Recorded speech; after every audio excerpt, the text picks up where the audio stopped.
Allahu Akbar, Allahu Akbar. Mira besimtarë muslimanë mbushën përplot të gjitha xhamitë e vendit për të falur namazin e Kurban Bajramit. Në xhamin Mustafa Pasha në Shkup, ku edhe u zhvillua ceremonia kryesore e Kurban Bajramit, u përcollën mesazhe për paqe në vendet të tashmë të përfshira nga lufta, solidaritet dhe sakrificë për hir të Allahut.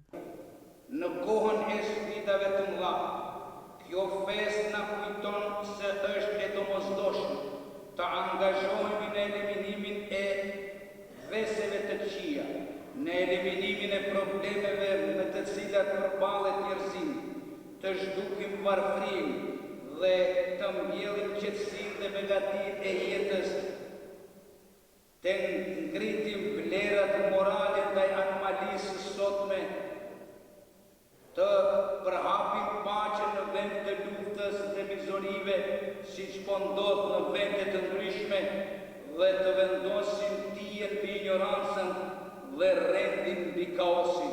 Kryetari i Bashkësisë Fetare Islame, Shaqir Fetahu, gjithashtu kujtoi se Kurban Bajrami, si festë e madhe dhe e bekuar, ngërthen në vete ngjarje hyjnore, të cilat janë burim frymëzimi për ngritjen e vetëdijes së besimtarëve.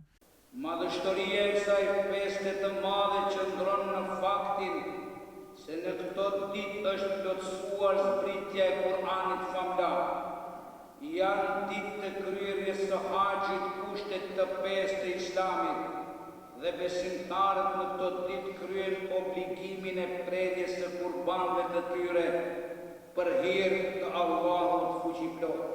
Fetahu gjithashtu theksoi se Kurban Bajrami përkujton në sakrificën që profeti Ibrahimi ishte gati ta bënte duke flijuar të birin, përpara se engjolli të ndërhynte dhe t'i ofronte një dele për të sakrifikuar në vend të tij. Gjithashtu Fetahu tha se festa e Kurban Bajramit karakterizohet edhe me kryerjen e haxhit, që përbën edhe një nga 5 shtyllat e Islamit. Në bazë të mundësive fizike dhe financiare, muslimanët duhet të kryejnë haxhin, të paktën një herë në jetë.